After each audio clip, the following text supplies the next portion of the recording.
مجدد دوران،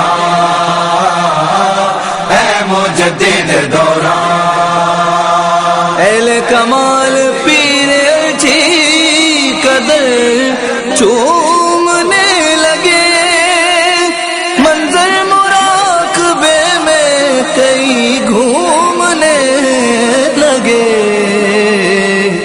ڈالی جو میرے پیر اچھی نے بھرپور ایک نظر، عالم کتابیں چھوڑ کے سب جھومنے لگے۔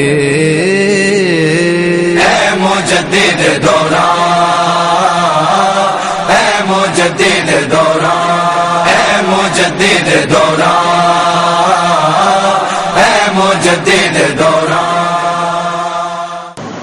نحمده ونصلي ونسلم على رسول الكريم، اما بعد فاعوذ بالله من الشيطان الرجيم، بسم الله الرحمن الرحيم، ان الله وملائكته يصلون على النبي يا ايها الذين امنوا صلوا عليه وسلموا تسليما، اللهم صل على سيدنا محمد وعلى اله وصحبه بهذا لكل معلق صلاة وسلاما عليك يا سيدي يا رسول الله۔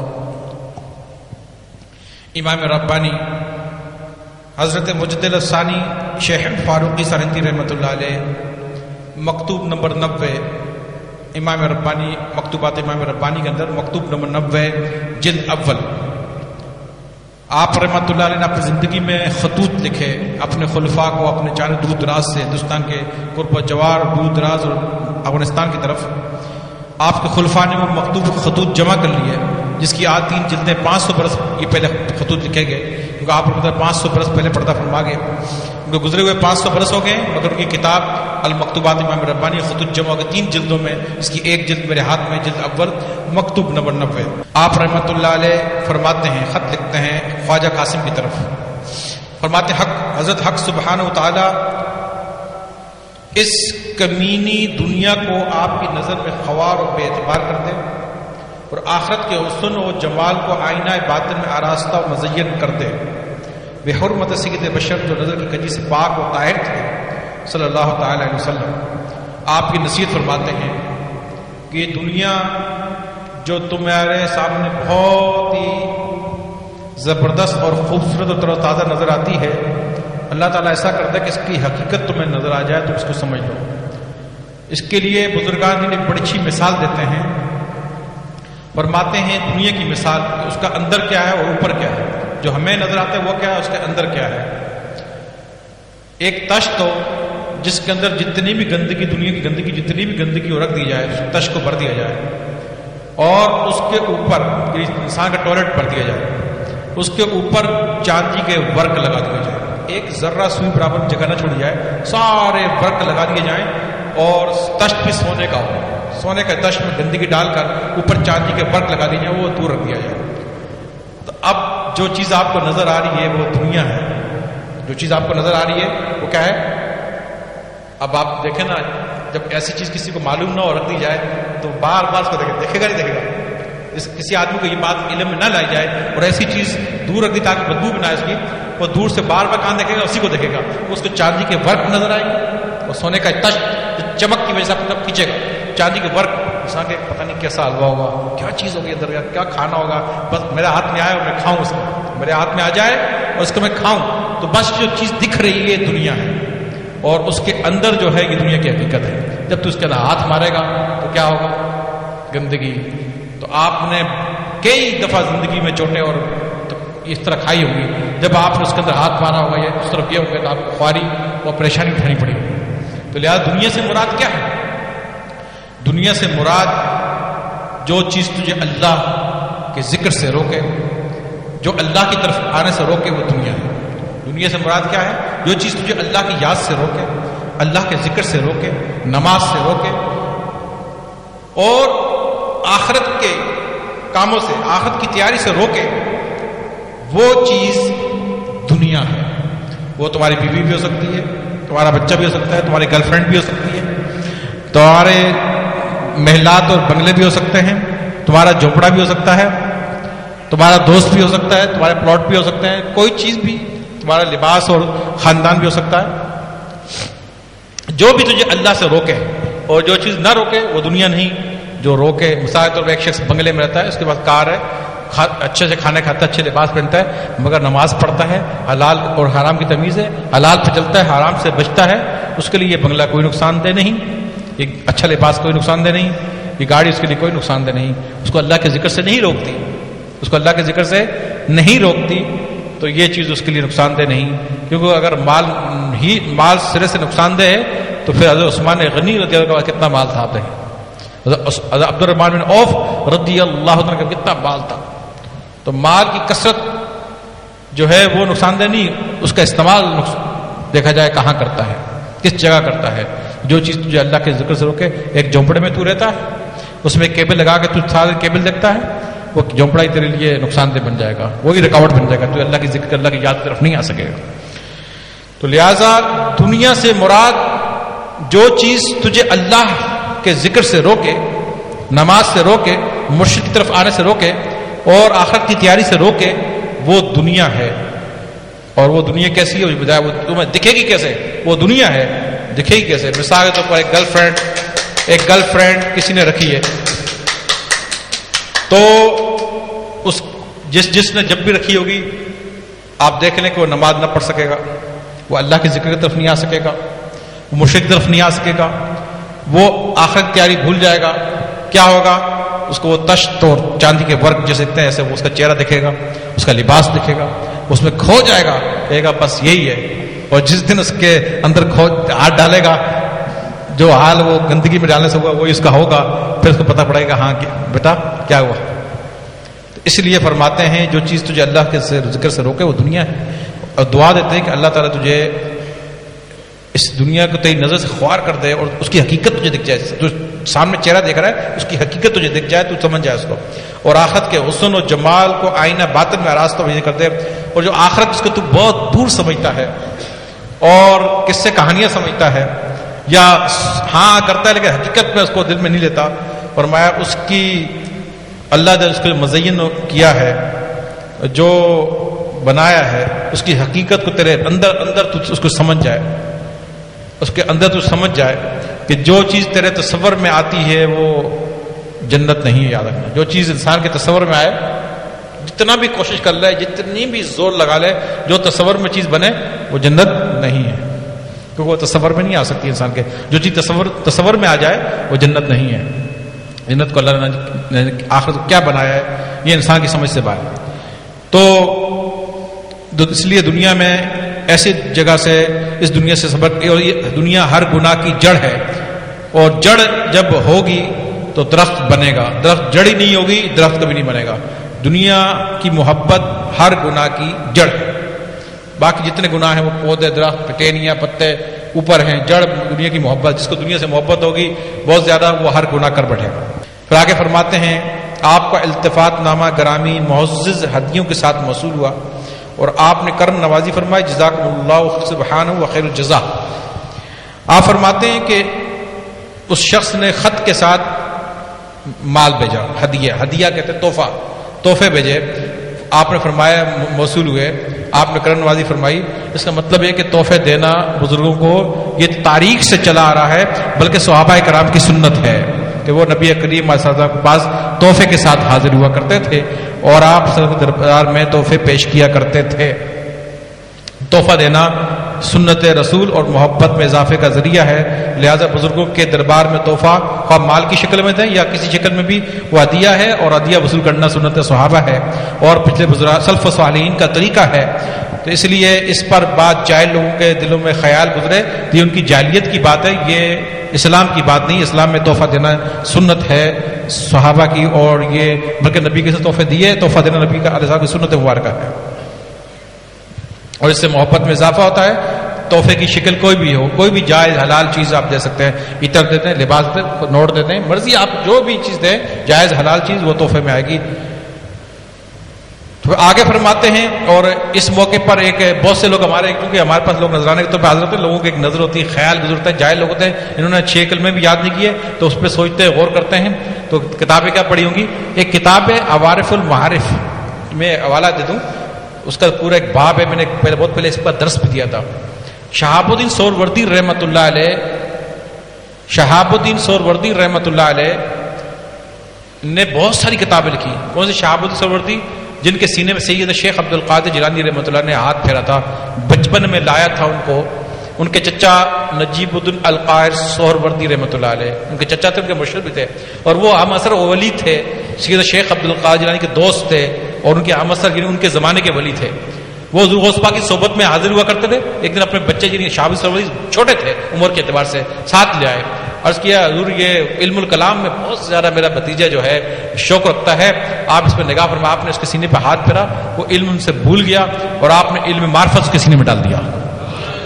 اور آپ نے فرمایا کہ انہیں سینے پہ ہاتھ رکھ کے علم معرفت باوالا بجد الاسرار پڑھے ہم، اور عوارف المعارف کی ابتدائی جو تعارف ہے اس کے اندر یہ واقعہ لکھا ہوا ہے.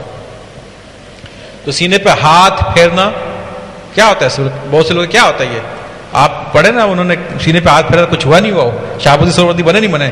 اس لیے آج اگر ہم سیفی تھوڑا ہاتھ پھیرتے ہیں، ہم کرتے ہیں، تو لوگ کہتے ہیں یار یہ کیا کر رہے ہیں، کیا ڈرامہ کر رہے ہیں. تو حضور غوث پاک کا وہ جو ہاتھ پھیرنا شہاب الدین سہروردی کو سینے پر، اس سے کیا ہوا؟ وہ شہاب الدین سہروردی بنے. سہروردی سے لے کے بڑے بزرگ. تو بہرحال انہوں نے پھر اپنے زندگی میں کتابیں لکھی بہت ساری. وہ کتاب، اس میں ایک کتاب ہے عوارف المعارف. آج تک ان کی کوئی کتاب بھی اس کے علاوہ نہیں چھپی، وہ سب ضائع ہو گئی. جیسے لائبریری میں ضائع ہو گئی، نہیں چھپ سکی. کوئی دنیا میں کتاب دستیاب نہیں، کیونکہ ان کی کتابوں کا لسٹ ان کی تعارف کے اندر موجود ہے، لیکن کوئی کتاب وہ لکھتے ہیں کہ دستیاب نہیں ہے سوائے عوارف المعارف کے. جیسے سید علی اجویری داتا صاحب رحمۃ اللہ علیہ کی 9 کتابیں انہوں نے اپنی زندگی میں لکھی تھیں، لیکن دنیا میں ان کی ایک ہی کتاب دستیاب ہے، کشف الماجوب. کشف الماجوب کے علاوہ کوئی کتاب ان کی دستیاب نہیں. اس طرح شہاب الدین سہروردی رحمۃ اللہ علیہ کی عوارف المعارف ملتی ہے، اس کے علاوہ کوئی نہیں ملتی. اس کتاب کے اندر بہت سارے باب ہیں، 1 2 16 20 باب ہیں. اس میں ایک باب کا نام ہے فتوح. فتوح ہم اردو میں کہتے ہیں نذرانہ. اردو میں کیا کہتے ہیں؟ یہ ڈبے میں پڑا ہوا ہے، کیا کہتے ہیں؟ اور اس کو عربی میں کہتے ہیں فتوح. فے تا وا ہا فتوح. اس کا پورا باب ہے بھائی، پورا باب باندھا انہوں نے. ایک پورا باب ہے چھوٹا سا، اتنا سا چیپٹر 10-20 صفحوں کا ہوگا. مطلب اس کو کھول کے پڑھ لیں. پہلے میں نے پورا درس دیا تھا، پورے باب کا درس دیا تھا ایک دفعہ. میرے نیٹ پہ اس کی ویڈیو کے ساتھ بیان میرا موجود ہوگا، کوئی تلاش کر لے. تو پورا باب ہے اس پہ. تو نذرانہ لینا کے اوپر کتنی انہوں نے حدیثیں، پھر اور پھر حضور غوث پاک کا وہ واقعہ لکھا. بہت سارے واقعات بزرگوں کے حوالے سے کس طریقے سے نذرانہ سب کے آسن میں لیا جاتا تھا. پورا ایک باب ہے. جس کو کوئی تحقیق کرنی ہوگی، وہ جب انسان کسی چیز دیکھتا ہے، اس کے دل میں اعتراض خیال آتا ہے، تو اس کو چاہیے کہ علم کو حاصل کرے. اب میں نے آپ کو حوالہ دے دیا، اب وہ کتاب تلاش کریں، اس میں وہ باب تلاش کریں، نہیں ملے تو مجھے پکڑ لینا آگے، پڑھیں اس کو، دیکھیں کیا لکھتے ہیں.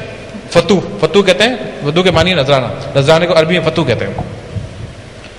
تو پھر آگے فرماتے ہیں جو نصیحت محبوں اور مخلصوں کو کی جاتی ہے. پھر آگے فرماتے ہیں جو میرے مجھ سے محبت کرتے ہیں اور میرے ساتھ مخلص ہیں، ان کو جو نصیحت کی جاتی ہے سب کی سب یہی ہے. یہ جتنی نصیحتیں کی جائیں اپنے چاہنے والوں کو اور مخلصوں کو، یعنی اس میں ہم بھی شامل ہیں، ہم حضور مدثر صاحب کو چاہنے والے ہیں، مخلص کے چاہنے والے ہیں، ہمیں بھی نصیحت کر رہے ہیں کہ سب کی سب یہی ہے کہ مکمل طور پر کیا ہے، مکمل طور پر پوری توجہ اور رجوع جناب قدس خداوندی جل شانہ کی طرف میسر آنا چاہیے اور غیر حق تعالیٰ سے اعراض کرنا چاہیے. فرمائے وہ ساری کی ساری نصیحت یہ ہے کہ تیری توجہ جو ہے وہ اللہ کی طرف ہو جائے، تیری باطنی توجہ جو ہے وہ اللہ کی طرف ہو جائے، اور اس کے جو غیر ہے حق تعالیٰ سے جو اعراض، اس سے تو چھٹکارا پا جائے اور اس کو چھوڑ دے، دل سے نکال دے. اور رب یہ سمجھ لو کہ اس آیت کی تفسیر ہو گئی وہ قرآن مجید کی سورہ مزمل شریف کی، وَاذْكُرِ اسْمَ رَبِّكَ وَتَبَتَّلْ إِلَيْهِ تَبْتِيلًا. قرآن میں سورہ مزمل شریف اللہ فرماتا ہے وَاذْكُرِ اسْمَ رَبِّكَ وَتَبَتَّلْ إِلَيْهِ تَبْتِيلًا، کہ اپنے رب کے نام کو یاد کر. اللہ کہتا ہے وَاذْكُرِ اسْمَ رَبِّكَ، اپنے رب کے نام کو یاد کر. رب کا نام کیا ہے؟ اللہ، یعنی اللہ اللہ کر، اپنے رب کے نام کو یاد کر. وَتَبَتَّلْ إِلَيْهِ تَبْتِيلًا، اور سب کو چھوڑ کر صرف اس کو ہو جا، سب کو چھوڑ کر صرف اسی کا ہو جا. تو اس کی تفسیر یوں ہوگی کہ سب کو چھوڑنے سے مراد یہ ہے کہ دیکھو نا، ابھی ہم اپنے بیوی بچوں کو نہیں چھوڑ سکتے، رشتہ داروں کو یہاں چھوڑنے کا حکم ہے، لیکن تفسیر یہ ہوگی کہ ظاہر میں تو اپنے ماں باپ کو، بیوی بچوں کو ہم نے رکھنا ہے، ان کے بھی حقوق ہیں، دوست احباب کے حقوق ہیں، رشتہ داروں کے حقوق ہیں۔ اس سے مراد یہ کہ باطن میں سب کو چھوڑ دے، باطن میں صرف اللہ کو ہو جا، باطن میں صرف اللہ کو ہو جا، مخلوق کے ساتھ بیٹھ مگر دل اللہ کے ساتھ، 10 بکار دل بیار، ہاتھ کام میں رکھ، دل رب کی یاد میں رکھ۔ ظاہر دنیا میں باطن اللہ کے ساتھ، جسم مخلوق میں، باطن اللہ کے ساتھ، مخلوق کے ساتھ بیٹھ مگر دل کو خلوت خانہ بنا لے، وہاں کسی کو نہ داخل ہونے دے۔ جس دن تیرے کو خواری ہوگی، پریشانی ہوگی، اس دن ہوگی جب تو دل میں کسی چیز کو داخل کرے گا۔ داخل نہیں کرے گا تو کبھی بھی تو خوار نہیں ہوگا، پریشان نہیں ہوگا۔ مخلوق کے ساتھ بیٹھ، گھوم۔ کشتی دریا کے ساتھ رہتی ہے تو ڈوبتی نہیں ہے، دریا پر تیرتی رہتی ہے۔ اگر پانی کو اپنے اندر لے لے تو ڈوب جائے گی، دریا کے اوپر رہے گی نہیں ڈوبے گی۔ تو بھی مخلوق کے ساتھ رہے، کچھ نقصان نہیں ہوگا، جب اس کو اپنے اندر لے لے گا تو ڈوب جائے گا۔ دنیا میں رہ کر دنیا کو دل میں نہ آنے دے، دنیا میں رہ کر دنیا کو دل میں نہ آنے دے۔ دنیا سے کہاں نکلیں گے؟ جنگلوں میں جانے کا حکم تھوڑی ہے، کہاں جنگل میں اکیلے جائے، وہاں پر کیا کریں گے؟ دنیا میں رہ مگر دنیا کو دل میں نہ آنے دے، یہ فقیری ہے بھائی۔ دل میں نہ داخل ہونا، دل کو چھپا لے، دل کو خلوت خانہ بنا لے، اللہ کی یاد کا، اللہ کے ذکر کا، اپنے رب کے ساتھ مناجات کا، سجدوں کا اور ذکر، اللہ کی یاد کو بس بسا لے دل میں، اور سب کچھ باقی ایکس وائی زیڈ کو ٹنگ کر کے نکال دے، ختم۔ پھر آگے بڑی زبردست بات کرتے ہیں، یہ بات تو یہاں تک کہہ دی، غیر سے اراضی سب کو نکال دے، اللہ کے ساتھ ہو جا، باقی سب کو نکال دے۔ اب بڑی آگے فارسی کی یہ بات، کاری غیر ہما ہیچ، فرماتے کرنے کا کام یہی ہے، اس کے سوا سب ہیچ ہے۔ یہ کام تو نے کر لیا تو یہ کام ہے، اگر یہ نہ کیا تو دنیا کو ارغم اڑم دل میں بسا رکھ تو کہیں کوئی فائدہ نہیں ہوگا۔ دل میں سانپ رکھ کر جو ہے وہ اوپر سے لا الہ الا اللہ، لا الہ الا، دل میں گرل فرینڈ رکھی ہوئی ہے، یعنی سانپ اندر گھسڑا ہوا ہے سوراخ کے اندر، اوپر ڈنڈے مار رہے ہیں، مارو مارو مارو مارو، ٹپ ٹپ ٹپ ٹپ ٹپ۔ اور سانپ تو وہ بل کے اندر گھسا ہوا آرام سے بیٹھا ہوا، اوپر ٹپ ٹپ مار رہا ہے، کیا ہوگا؟ کچھ فائدہ ہوگا؟ دل میں گرل فرینڈ رکھی ہوئی ہے، اوپر لا الہ الا اللہ، ادھر فراڈ دل میں گھسا ہوا ہے، لا الہ الا اللہ۔ یہ کہانی چل رہی ہے، زیادہ تر آپ دیکھو یہی کہانی چل رہی ہوگی۔ جب آپ حقیقت میں جاؤ گے بولے کہ اوپر تو لا الہ کر رہا تھا، ابھی کیا کر رہا ہے؟ فراڈ، گرل فرینڈ اور دنیا بھر کی کہانی گندگیاں اندر دل میں بسائی ہوئی ہیں، اوپر سے لا الہ الا اللہ۔ تو اس لیے فرمایا کیا ہوگا؟ اس سے کوئی فائدہ ہوگا؟ سجدہ سبحان ربی الاعلی، دل میں فراڈ، بےایمانی، دنیا بھر کی گندگی دل میں گھسی ہوئی ہے، سبحان ربی الاعلی زبان پڑھ رہی ہے، اور دل کیا ہوگا اس سے؟ اللہ کے یعنی منافقت، نفاق، منافق ہے وہ شخص، یہ اس کا نام لکھا جائے گا منافق۔ کیا وجہ ہے؟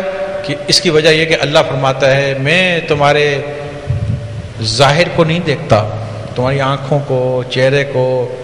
اگر ظاہر کو دیکھتا تو پھر یہ سارے پیسے والے نا 10,000 کی کریمیں لگا کے جنت میں چلے جاتے ہیں۔ 10,000 کی کریمیں کیا 20,000 کی لگاتے ہیں، جنت میں چلے جاتے ہیں۔ ایسی کریم لگاتے ہیں کہ انسان کہتا ہے کیا چیز ہے یہ، اور ایسا ہے دیکھتے ہو انسان کہتا ہے کیا چیز بن کے آتے ہیں، آرام کھا کھا کے موٹر کریمیں لگا کے خوبصورت بنے ہوئے ہیں، تو سارے جنت میں چلے جاتے ہیں۔ اللہ کہتا ہے نہیں، یہ تمہارے چہرے، تمہاری آنکھوں، کسی چیز کو نہیں دیکھتا، میں تمہارے دل کو دیکھتا ہوں، میں تمہارے باطن کو، دل کو دیکھتا ہوں۔ اب اللہ تعالیٰ جس چیز کو یہ پڑھ رہا ہے سبحان ربی الاعلی لا الہ الا اللہ پڑھے جا رہا ہے، اور دیکھ رہے دل کو، جہاں اللہ دیکھ رہا ہے وہاں گندگی، گرل فرینڈ ہے، پراڈ، یہ ہر طرح کی گناہ اس کے اندر گھسے ہوئے ہیں، حسد، کینہ، بغض اور دنیا بھر گندگیاں وہاں گھسی ہیں۔ اللہ اس کو دیکھ رہا ہے کہ اس کے اتنی گندگی ہے، اوپر سے پڑھ رہا ہے تو اللہ وہاں دیکھ بھی رہا ہے، دل کو دیکھ رہے ہیں وہاں تو گندگی ہے، جس جگہ پہ اللہ کی نظر ہے وہاں تو گند ہی گند ہے، تو بات بنے گی نہیں۔ بات تب بنے گی جب یہ دل بالکل صاف ہو جائے گا، اس میں اللہ کی یاد، اللہ کی طرف توجہ ہو جائے گی، اور غیر حق جو ہے گند سب صاف ہو جائے گا۔ تو پھر کیا ہوگا؟ پھر آگے فرماتے یہ کام کرنے کا، ایسا کرو۔ پھر اب اس کی بڑی زبردست بات آگے بتا رہے ہیں، فرماتے ہیں اگر اب کیا حال ہے، یہ کام جو ہے سب کو کرنا چاہیے اور ہونا چاہیے، اور لوگ اکثر آدمی چاہتے ہیں کہ ایسا ہو جائے، آپ بھی چاہتے ہو کہ بھائی یہ کام ہو جائے۔ اب وہ اس کی پتہ بتا رہے ہیں، بھائی ہم جا رہے ہیں کہ بھائی کیلوں کا ہمارے کو یہ 5 درجن کیلے بڑے اعلیٰ قسم مل جائیں، تو آدمی ہمیں ایک پتہ بتاتا ہے کہ آپ کو اعلیٰ قسم کے کیلے وہاں ملیں گے، تو وہ بھی اس چیز کا ایڈریس بتا رہے ہیں کہ یہ جو چیز میں نے بتائی کہاں ملے گی، اب اس کا ایڈریس بتا سنیں کیا ایڈریس بتا رہے ہیں۔ فرماتے ہیں آج اس دولت عظمیٰ، یعنی یہ جو بات ہے اس کو دولت عظما کہتے ہیں، بہت بڑی دولت ہے یہ، اللہ کی طرف توجہ ہو جانا، دل سے گندگی نکل جانا بہت بڑی دولت ہے۔ فرماتے ہیں آج اس دولت عظما کا اصول اس بلند طبقہ نقش بندیہ کے ساتھ کامل اخلاص اور اس کی طرف توجہ اور رجوع کے ساتھ وابستہ ہے۔ اگر کوئی چاہتا ہے کہ اس کا دل اللہ کی یاد میں ڈوب جائے، 10 بکار دل بجار والا معاملہ ہو جائے اور باقی گند سب صاف ہو جائے، تو فرماتے ہیں کہ پھر تو کسی نقش بندی بزرگ کو تلاش کر، ایسا اللہ تعالیٰ کا جو نقش بندی ہونا چاہیے، اس طبقے کا ولی ہو اور اس کے ساتھ تو کامل اخلاص رکھ لے، سب کی طرف دھیان ہٹا دے، اپنا دھیان اس کی طرف کر لے، اس سے محبت کر لے، اس سے اخلاص کر لے اور اس کی طرف توجہ کر لے، اپنا رخ سب طرف سے بند کر کے اپنا توجہ اپنا رخ اس کی طرف کر لے، ایک طرف کر لے اور اس کے ساتھ رجوع کر لے، یعنی اس کی طرف چلا جا، وابستہ ہے۔ پھر آگے فرماتے ہیں کہ یہ تو ایسا کرنے سے یعنی یہ سب کچھ تجھے حاصل ہو جائے گا۔ آگے فرماتے ہیں ریاضات شاقہ اور مجاہدات شدیدہ سے بھی وہ چیز میسر نہیں آ سکتی جو ان بزرگوں کی ایک صحبت سے میسر آتی ہے۔ فرماتے ہیں کوئی شخص کتنی بھی تسمیاں گما لے، ریاستیں کر لے، دن کو روزے رکھے، رات کو تہجد پڑھے اور نفلیں پڑھے اور ذکر کے تسمیاں پھیرے اور مجاہدہ کرے، شدیدہ، فرماتے ہیں اس کو بھی وہ چیز میسر نہیں آ سکے گی جو اس ولی کے پاس پہلی مرتبہ جو آدمی آ کے بیٹھے گا، اس کو ایک نگاہ میں پہلی صحبت میں جو حاصل ہوگی وہ چیز کو وہاں بھی نہیں حاصل ہو سکتی۔ اور آپ نے سب مشاہدہ کیا ہوگا کہ میرے پاس الحمدللہ لوگ آتے ہیں، کیونکہ میں بھی ایک لکشمی سلسلے کی بزرگوں سے ایک لڑی میں سے ہوں، اور آتے ہیں اور پہلی نگاہ میں ان کو وہ چیز میسر آتی ہے جو انہوں نے اتنی نمازیں تم نے کتنی پڑھی ہوں گی، کتنے ذکر کیے ہوں گے، کتنا کچھ کیا ہوگا، لیکن کبھی ایسی کیفیت محسوس نہیں ہوئی، لیکن وہ ایک صحبت میں ہی وہ کیفیت میسر آ گئی۔ یہ چیز کتاب میں کہہ رہے ہیں اور یہی بات پریکٹیکلی آپ یہاں دیکھ رہے ہیں۔ پھر آگے فرماتے کیوں ایسا کیوں ہوتا ہے، اس کا جواب دے رہے ہیں کیونکہ ان بزرگوں کے طریقے میں نہایت بدایت میں درج ہے۔ یہ بزرگ پہلی صحبت میں وہ کچھ عطا کر دیتے ہیں جو منتیوں کو انتہا پر جا کر میسر آتی ہے۔ ان بزرگوں کا طریقہ صحابہ کرام کا طریقہ ہے۔ فرماتے ہیں اس لیے کہ اللہ تعالیٰ نقش بند سلسلے کے اندر جو دوسرے سلسلے ہوتے ہیں ان کے اندر جو انتہا میں محنتیں کرتے بہت عرصہ دراز زمانہ گزرتا ہے، اس کے بعد جو یہ کیفیت نا، یہ وجد کا آنا، مستی کا آنا، سرور کا آنا اور انسان کا غلبہ حال ہونا، طاری ہو جانا، جو انتہا میں جا کے محسوس ہوتا ہے، انتہا میں جا کے ملتا ہے۔ فرماتے ہیں اللہ تعالیٰ اس سلسلے میں ان کی انتہا کو اس کے شروع میں رکھ دیا ہے، جو سلسلوں کی انتہا کو اس کی ابتدا میں رکھ دیا ہے۔ اب ظاہر بات ان کی انتہا کو ابتدا میں رکھ دیا ہے، اس لیے بہت سارے لوگ جو ہیں ان کو یہ بات سمجھ میں نہیں آتی، تو بھائی یہ مکتوبات تو نے پڑھی نہیں، تو ہم کیا کریں، قصور تیرا ہے، تو پڑھ، یہ بات میں نہیں لکھی، مجھے ثانی رکھی ہے۔ کون سا دنیا کا عالم امام ربانی سے انکار کرتا ہے؟ تمام علماء اہل سنت کا اجماع ہے کہ آپ 1000 سال کے دوسری 1000 سال کے مجدد گزرے ہیں، تو تو دوسرا کو مجدد بتا دے، 1000 سال کا مجدد ان کے علاوہ کوئی بتا دے، ابھی 1000 سال پورے نہیں ہو تو دوسرا تو آئے گا، لیکن ابھی 500 برس اور باقی ہیں۔ اعلیٰ حضرت رحمۃ اللہ علیہ مجدد گزرے 100 سال کے، اعلیٰ حضرت 100 سال کے مجدد گزرے ہیں، یہ 1000 سال کے، 100 کے نوٹ میں 1000 کے نوٹ میں بڑا فرق ہوتا ہے، یہ 1000 سال کے۔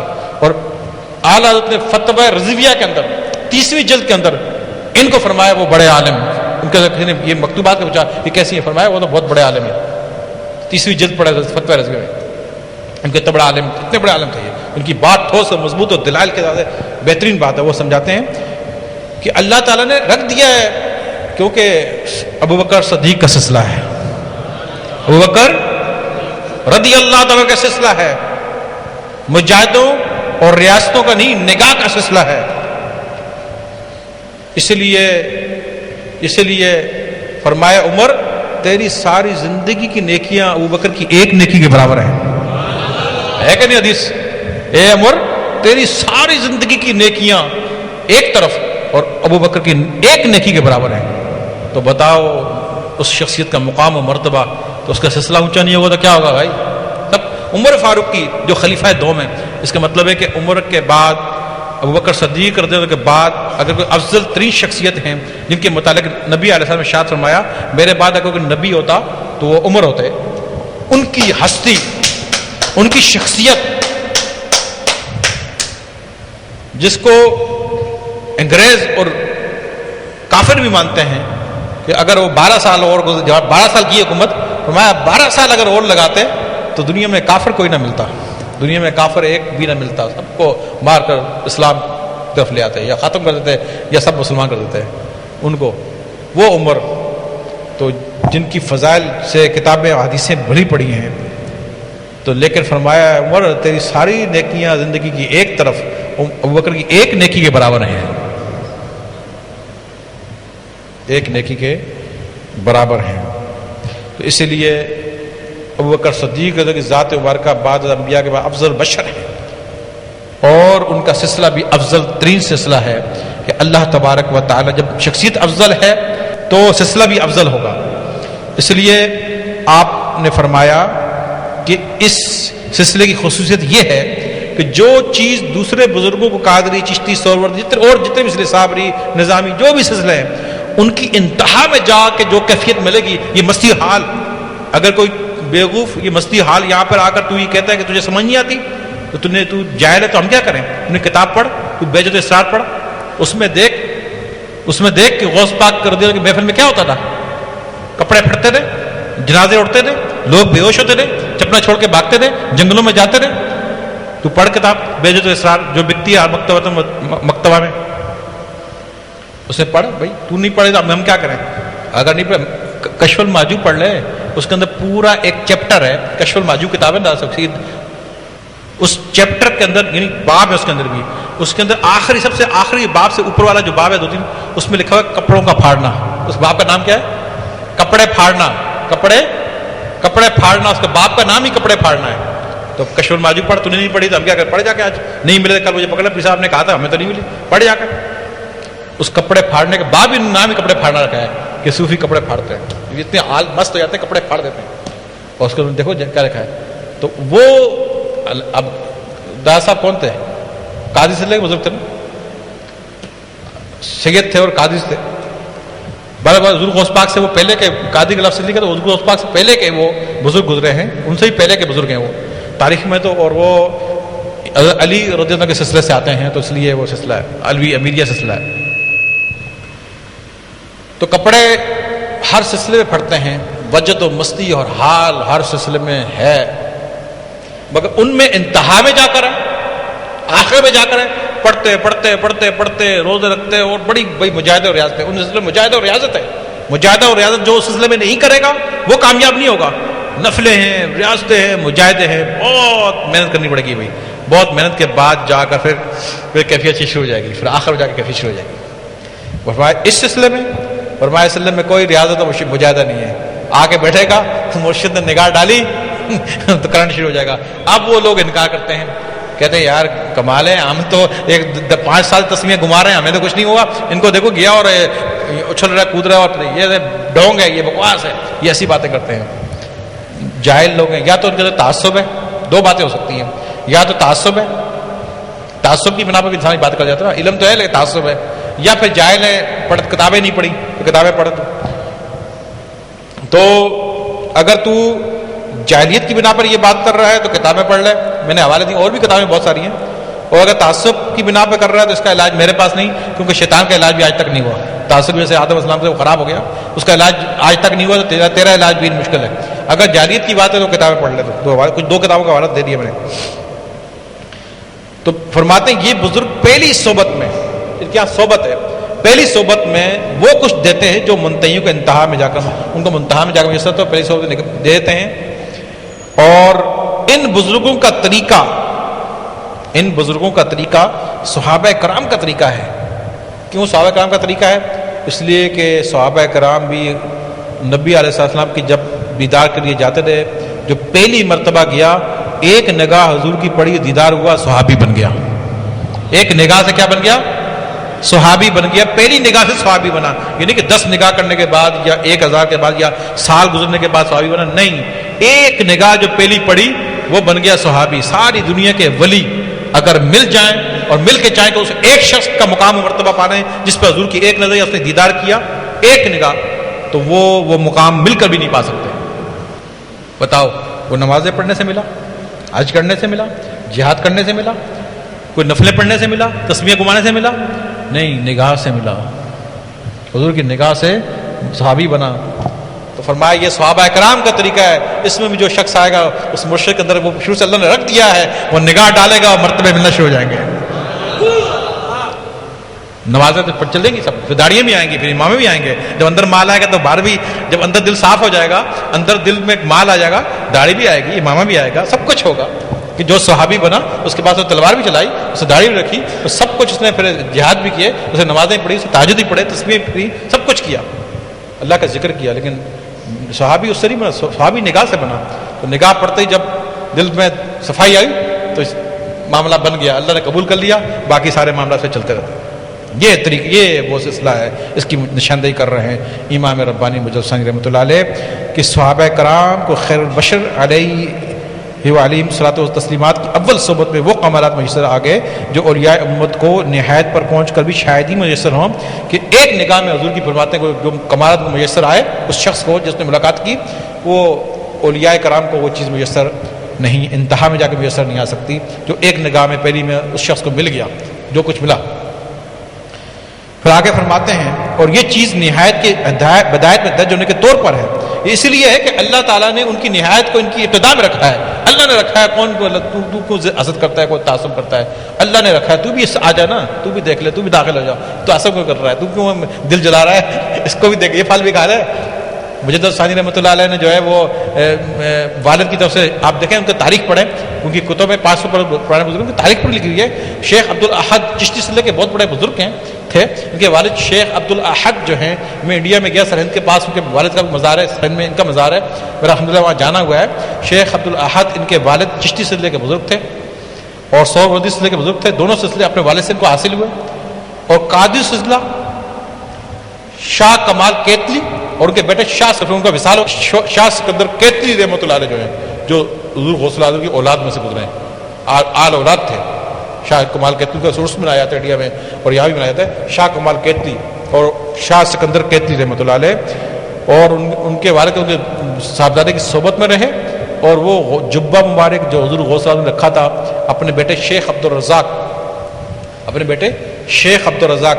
حضور غوث پاک کی 4 بیویاں تھیں اور 49 اولادیں، 49 اولادیں تھیں. ہر وقت 4 بیویاں رکھتے تھے. کتنی؟ 4 بیویاں ہر وقت ہوتی تھیں. اور بچے ان کے ہیں 49 49 27 لڑکے اور 22 لڑکیاں. کتنے؟ 27 لڑکے اور 22 لڑکیاں انہوں نے چھوڑی. ان میں ایک صاحبزادے شیخ عبد الرزاق فرماتے ہیں میرے والد نے بزرگ ایک جبہ دیا، کہا کہ احمد نام کا ایک آدمی ہوگا، ایسے ایسے اس کے معاملات ہوں گے، یہ کیفیات ہوگی، تمہیں زندگی میں مل جائے ان کو یہ پہنا دینا، اگر نہ ملے اپنے بیٹے کو نصیحت کر کے آگے پہنچا دینا. وہ کرتے کرتے وہ شاہ سکندر کیتلی تک پہنچا.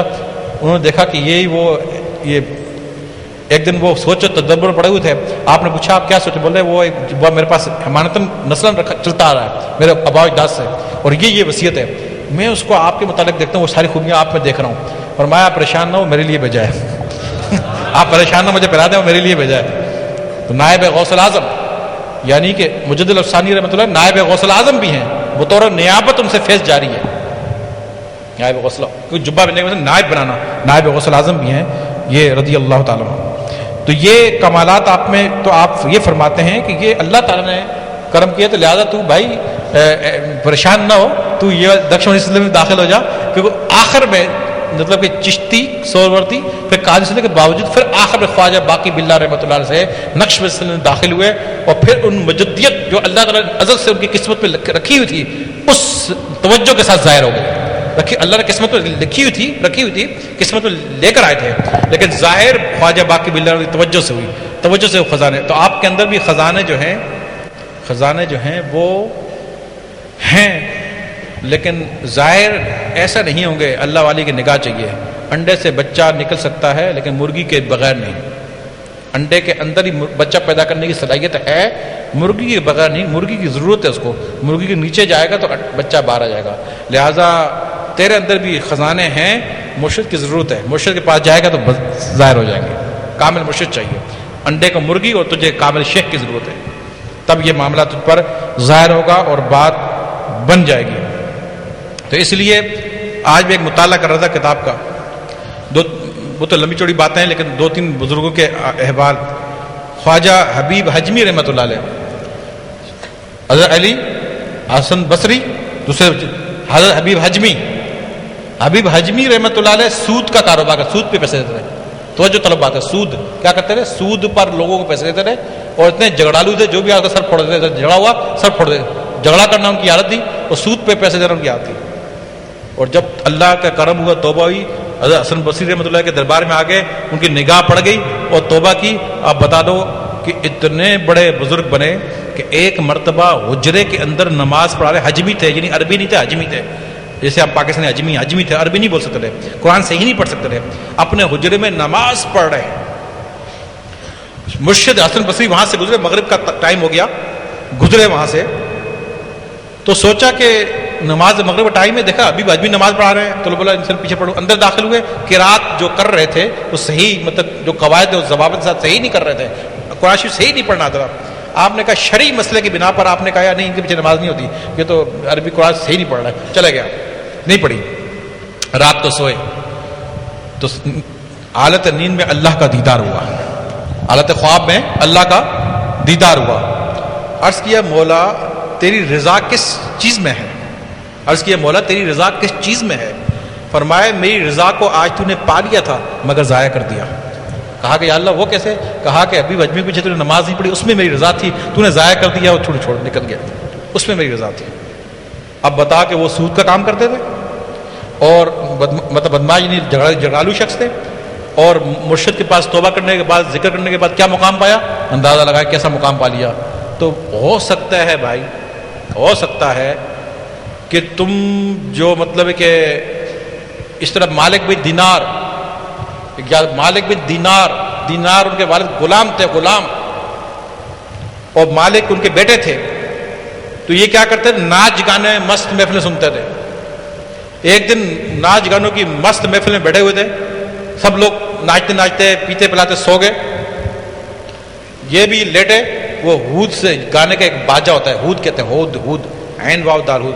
اس سے آواز آئی کہ مالک توبہ کب کرو گے؟ یہ کس چکر پڑ گئے، کب تم توبہ کرو گے؟ انہوں نے سوچا اس میں آواز آ رہی ہے، کب تو کرو. ان پہ کیفیت طاری ہوئی. صبح اٹھے، امام حسن بصری رحمۃ اللہ کے دربار میں حاضر ہو گئے، وقت ولی اللہ تھے، حاضر ہوئے، توبہ کی. اور آپ دیکھ لو کہ مالک بن دینار رحمۃ اللہ علیہ کتنے بڑے ولی اللہ بزرگ گزرے ہیں تاریخ میں، کیسے بزرگ گزرے ہیں کتنے. اس طریقے سے الحبیب الرائی، کتنے بزرگوں کی بات کروں کہ وہ انہوں نے توبہ کی، وہ اللہ کے ولی بن گئے.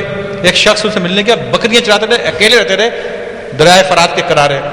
دیکھا کہ ان کی بکریوں بھیڑوں کو بیڑیا سنبھال رہا ہے، بیڑیا ان کی حفاظت کر رہا ہے. آپ بیٹھ گئے، وہ نماز سے مشغول تھے، نماز سے فارغ. کہا کہ حضور میں کون حکم کیوں آئے یہاں پر؟ اس کے حضور میں آپ کا دیدار صحت کے لیے آیا ہوں. فرمایا اچھا حضور یہ بھیڑیا آپ بکریوں کی حفاظت کر رہے ہیں، بھیڑیا کھاتا ہے، یہ تو حفاظت کر رہا ہے، یہ سمجھ نہیں پڑی کیا بات ہے. فرمایا میں نے اللہ سے موافقت کر لی ہے، ان کی بیڑوں کو چرانے والا جو ہے وہ میں ہوں، اور میں نے اللہ سے موافقت کر لی ہے، بھیڑیے نے بیڑوں سے موافقت کر لی ہے. میں اللہ کے مرضی کے مطابق ہوں، بھیڑیا بکری کی مرضی کے مطابق ہو گیا ہے. اور آپ نے اپنا پیالہ پتھر کے نیچے رکھا، اس میں سے ایک دودھ اور شہد کی دھار نکلی. آپ بڑا والا پیو. یہ پتھر میں سے دودھ اور شہد نکل رہا ہے. کہا گیا تو وہ حیران ہو رہا ہے. موسیٰ السلام کی قرآن میں دیکھ پڑھ، موسیٰ السلام کی جو قوم تھی بنی اسرائیل، وہ جھگڑتی تھی موسیٰ السلام سے، موافقت نہیں کرتی تھی، جھگڑتی رہتی تھی کہ تو اللہ لڑ رہے، یہ وہ ہر وقت کی باتوں کے خلاف کرتی تھی. پھر بھی موسیٰ السلام نے پتھر سے 12 چشمے، قرآن پڑھیں، 12 چشمے ان کے لیے نکالے، اور من و سلوا ان کے لیے اترا، اور 12 چشمے ان کے لیے پانی کے نکلے. تو موافقت نہیں بھی کرتے تو ان کے لیے اترے. اور میں تو نبی السلام کا غلامی کر رہا ہوں، تو وہ ان کا درجہ نبی السلام کے درجے سے کئی گنا نیچے ہے، ان کا درجہ نبی السلام کا درجہ اونچا ہے، تو میں اونچے درجے والی غلامی کر رہا ہوں، تو میرے یہاں یہ دودھ شہد نکلا کون سا مشکل ہے بھائی. تو ایسے ایسے بزرگ گزرے. تو میرا یہ بات کرنے کا مقصد یہ تھا کہ بھائی وہ جب وہ سود کا کام کر رہے تھے، جب وہ یہ عیش و عشرت کر رہے تھے، ان کو پتا تھا میں ولی بن جاؤں گا اور اتنا بڑا ولی بنوں گا؟ پتا تھا؟ نہیں پتا تھا. ہو سکتا ہے آپ کے اندر یہ بات رکھی ہو، آپ اٹھو جس طرح وہ اٹھے، آپ بھی اٹھو، آپ بھی کسی ولی کو تلاش کرو اور اس کی صحبت اختیار کرو، تاکہ تمہارے اندر بھی جو خزانہ رکھے، توبہ کرو، جو خزانے وہ باہر ہو جائیں، اور تمہاری قسمت جو رب نے معاملہ رکھا ہے وہ نظر وہ ظاہر ہو جائے، اور تم بھی وہ مقام مرتبہ کیا خبر وہ تم پالو. ایسا اس وقت ان کو اگر کوئی کہتا تم ایسے ولی بنو، بولے میں تو مذاق کر رہا ہے، میں تو شراب پی رہا ہوں، میں تو عیش و عشرت کر رہا ہوں، میں تو سود کا کام کر رہا ہوں، وہ تو مذاق، وہ تو نہیں مانتا. لیکن ایسا ہوا، دیکھو تاریخ ہے. حضرت فیاض، حضرت ایاز ہمارے سلسلے کے بزرگ ہیں، ایاز رضی اللہ تعالیٰ وقت کے مشہور ڈاکو تھے، ڈاکو ڈکیتیاں مارتے تھے. لیکن دیکھ لو آج سلسلے کے بہت بڑے بزرگ گزرے، توبہ کی. پھر حضور غوث پاک نے بھی 40 ڈاکوؤں کو ولی بنایا تھا. یاد کرو وہ 40 ڈاکو تھے جب ان کی عمر 18 سال تھی اور بغداد جا رہے تھے, لوٹ رہے تھے نا, ان کی نگاہ سے وہ ڈاکو ولی بنے نہیں بنے. تو یہ تاریخی واقعات ہیں. تو آپ کے اندر بھی گناہ غلطیاں کتنی بھی ہوں, یعنی کتنی بھی خرابیاں ہوں, اگر آپ سچی توبہ کر لیں تو, اور پھر مگر دیکھو تاریخ پڑھو کہ انہوں نے توبہ کی مگر کسی ولی کے پاس جا کے کی. وہ سارے کے سارے امام حسن بصری کے پاس گئے, اس وقت کے ولی اللہ کے پاس, ان کی صحبت اختیار کی, ان کے دربار میں جا کے توبہ کی اور ان کے غلام بن گئے, اور پھر وقت کے بادشاہ بن گئے. جو ان کے غلام ہو گئے وقت کے امام ہو گئے, بادشاہ بن گئے.